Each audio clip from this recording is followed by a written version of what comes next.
Hi everyone, it's Allie from Fathom 5 Tarot, and I am here to do your week ahead reading. So today is the 12th of September already. It's nuts. And yeah, we've had a sort of tumultuous last couple of weeks. I have anyway, which has totally corresponded with the readings I've done. She knows. She knows. Okay, go off to the side. And I just really felt like this week was a good week for the Anna K Tarot. Oh God, all the animals are coming in. So the thing is, if I leave them out, they'll make more noise and be more disruptive, if you can believe it. I've just put myself in this terrible position, and I just have to live with it. So yeah, I love this deck. I use it like crazy, and then I put it away and don't use it for ages. This happens, oh my God. This happens to be the indie version, so it's smaller. Like here's my Super Lunaris. So it's, well, I should say shorter and like a fraction wider. But you can get this deck really easily mass market. I know many people who like the mass market deck better because the colors are a bit more vibrant. So anyway, shuffle, shuffle, shuffle. Let's see what we've got. It's a stunner. I've done, this was the very first deck I did the Everything I've Learned From series on. And if you like this reading and aren't familiar with this deck, I do suggest you check it out. Even if you think you don't like the art style, because I didn't think I did at first.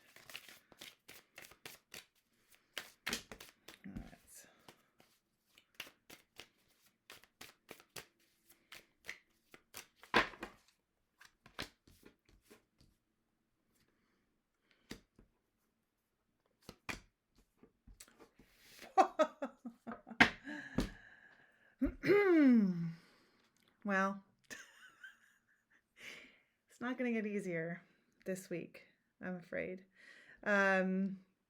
So what we have here is the Ten of Wands. And before I show it, I will say that the Anna K is extremely faithful to the Smith-Waite system, except in a few cards. And I would say that the Ten of Wands is one of them. We have the Queen of Pentacles, but she's in reverse. And we have the Ten of Swords. So, so let's talk about this. So I'm going to start with the first card, the Ten of Wands. So in the traditional Waite-Smith system, do I have one out handy? I don't think I do. No. Anyway, if you're not familiar with the traditional Waite-Smith, the man is holding a bundle of wands, sticks. It looks like a burden, and it looks like he's got a distance to go. And the wands themselves are sort of what's the word I'm looking for? Obscuring.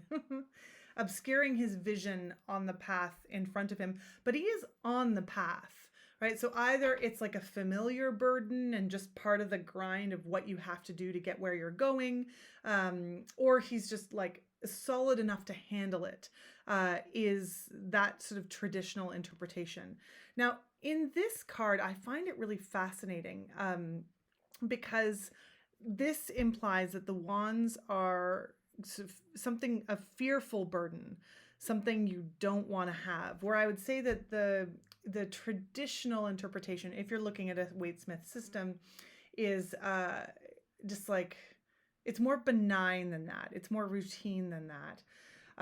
But I do love this interpretation of the card because there is a way out of this, right? You can see that the person is sort of quote unquote trapped in the stone foundations of a building with storm clouds gathering over top, but there is no roof. There's a path out in front and behind of the person. You just have to get yourself through and around these wands. So it implies to me that whatever this burden is, and we know that it's big because of the next two cards, like that, it's not that you're afraid of nothing, but that you're so focused on the burden that you're not looking at the choices as to how to get away, or it's really hard for you to see the choices, right? So sorry, I didn't think about the glare of this deck. This is actually more matte than the mass market, but I have to have all my lights on because it's quite an overcast day here. Like you either have to squeeze your way out under the wand that's in front of you, or you can see there's a wand standing upright in the way at the back. Now it looks like this person could squeeze his way out of there too, but it's going to take a little bit of maneuvering, right? So whatever this burden is that has been placed on you and is causing you a lot of fear and stress, you're going to have to be a bit creative in terms of how to get out from under that burden. But the good news is there is a path there, right? And then you can see too, if you can get out that way, the storm cloud's clear. There is a way out, but you're so focused on the thing that is sort of holding you down, that maybe you're not seeing all of the options, or the options you have in front of you don't seem great. I mean, that's the worst. But I'm going to say to you that, like, you got to move forward with one of those options, even though they may not seem great and it may not be an option you want to take. The cards are indicating that you're going to want to move forward. And that's easy to say. You do want to move forward, right? Like, you can't sort of not move forward with things. Now, the Queen of Pentacles reversed makes me think that this particular burden also may have like this super mundane practical function in your life. Like, it's related to your work or your income flow. Or something about the way you manage your material life here, right? That of course, any burden like this can cause a spiritual burden or an emotional burden, but the root of it is in the mundane, in this way that you acquire money, acquire stability, something about your house, about your framework of life that had been ticking along really well. And then we hit that Two of Swords crossroads that's sort of been plaguing for the last couple of weeks. And it's turned this stability that you had been enjoying on its head. So this is why you've got to just wiggle your way out of it, right? Now, if the Anarchy deck does sort of give you this darker, bleaker view of the Ten of Wands, interestingly, the final Ten of Swords makes good on the implications of the Waite-Smith interpretation, right? So in the traditional Waite-Smith deck, and again, I should have had one out, but just in case, but this is the figure, usually the figure in this card is stabbed and bleeding out, right? And then you take from that, like, this is a necessary step. This is not the end of the swords suit, right? There is moving on. There's a page, a knight, a queen, and a king. So moving on is implicit in the understanding of the Ten of Swords.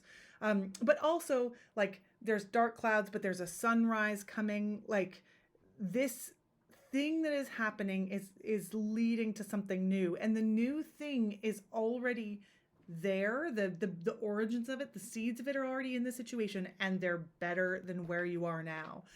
But what I like about this Ten of Swords is that it makes it really clear. Like, this is happened. The worst is actually over. You may still be in the thick of it, but the thing you've been worried about or dreading, it's happened, and that sucks. And it's shaken this sort of solid foundation that you have. But it is time to make a decision and move on. And maybe it sort of had to happen. I do not subscribe to the idea, like the ideas of The Secret, or that you draw negative things to you, or blah, blah, blah. That's not my bag. But now that this foundation has been cracked, it maybe wasn't as solid as you thought it was, and there is a path out, and it hurts and it sucks. But the seeds of that moving on have already been planted. They're already going, and you are moving through it, even if it doesn't feel like it. You are. So, it doesn't feel good. I'm looking forward to a feel-good reading one of these days, huh? What about you? Are you looking forward to it? But there is movement here, and it's necessary and good. So that's your reading for today. I hope that you continue to move through this time. If this reading resonates for you, then you're probably going through kind of a trying time. But I'm here with you, and I hope you have a really good week, and we'll take a look at pulling some different cards next week. Look at that. Have a great week.